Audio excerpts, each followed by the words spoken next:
the Romanians.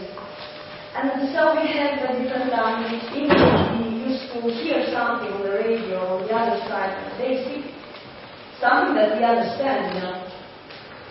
But in the history manuals, that was a different language, so different identity, a different culture, and so on. And thanks to the fall of the communists, we went to Romania, and we saw that we are the same people. We speak the same language. We don't need translators, and we think the same. So I kind of understand in a certain way, but you tell me more about your experiences. I'm kind of empathetic with your not being at home and not being what you would like to be and to have and so on. But I don't know, at least on the schedule we had 3 hours, but I think it's too much, 3 hours.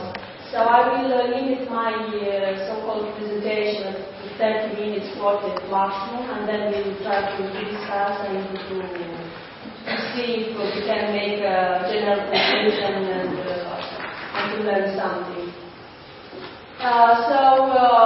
Firstly, I will try to debate and you help me why is the issue important, and especially why the experience of former Soviet Union autonomies are important for a general theory, for someone who wants a theory, or for a lesson for someone that maybe wants autonomy or doesn't. So learning from someone's experience. In general, the subject is very broad because the interpretation of Anderson, which is a scholar that studied Asia, ethnic groups in Asia, and he said that maybe borders and maps are an anticipated reality. They just don't describe the reality. It's not a compass for what the real world is, but what someone wants or tries to construct.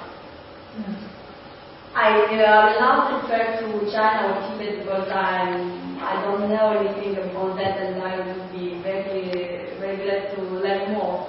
But at least in the case of Soviet Union, for example, here was the administrative map. The Caucasus and the European part were changed a lot of times because just because someone wanted to. At least for my country, the result of the Ribbentrop-Molotov. Do you know something about Ribbentrop-Molotov? So Ribbentrop-Molotov was a pact, a secret pact done in 1939 between the German Prime Minister, foreign minister, and the Soviet foreign minister. So Molotov, the Soviet, and Ribbentrop, the other one. So for them to bargain with the Westerners, so just did everything for us not to go. Of course, on the other side, it is easy to blame someone. They didn't let us go, because on the other side, our elites just might say, okay, go away. We are not interested. It is the window of opportunity. We use it, and we use our right to determine ourselves. But Russians just constructed the conflict there on the border, Transnistria, Prednestrovia. Did you ever hear about that? It was the position where the army was during the Soviet Union. And when Moldova, Chisinau, which is the capital, wanted to go with Romania, there started the war. So there were ethnic Russians declaring that that part is theirs, and if we go, they make the I just have this problem with secession. Yes, and I don't know who and why and what were the discussions at the table when these decisions were made. But Moldova decided just to stay independent and to solve this problem and not to go with the people of their ethnic belonging. And it never ended. Moldova is still independent.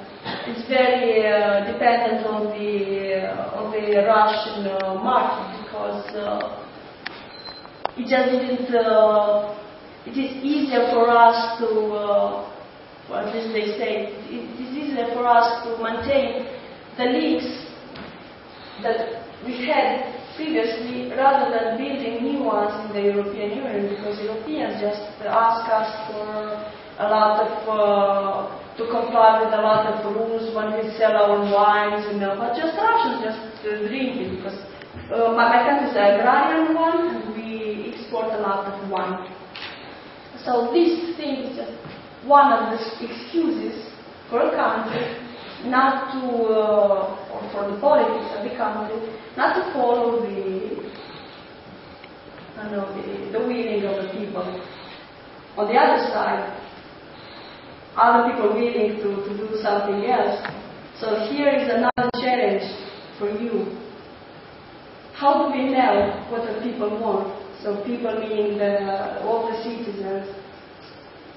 Do they necessarily have to make demonstrations, movements, parties?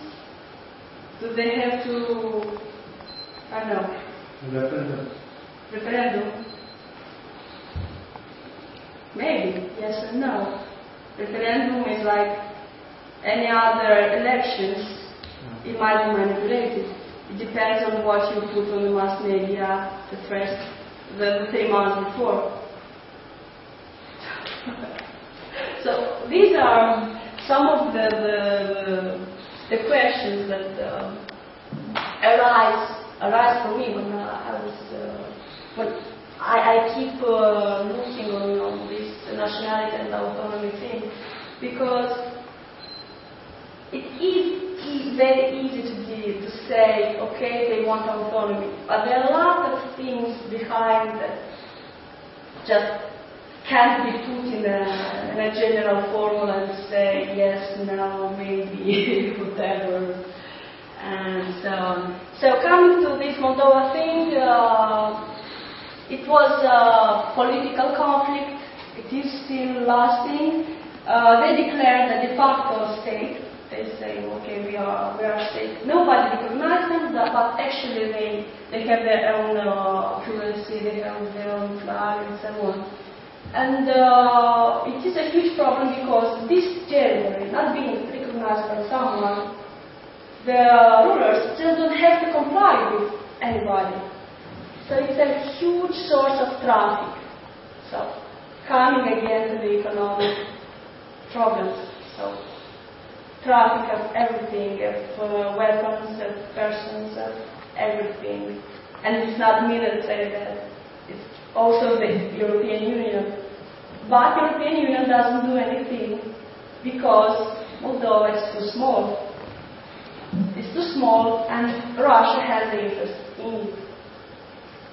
So, I repeat you, I might be I am very subjective, so just criticize me and put me in some other questions were not solved during the COVID because they were everybody out the Russian rule. But we had to decide to stay independent, to stay with the Soviet Union, but Soviet Union didn't exist anymore, so just that opinion, that option was so stay independent or stay with the Union. Moldova decided to stay independent. On the other side, I don't know if Romania, the bigger Romania, would accept Moldova. We are friends, we are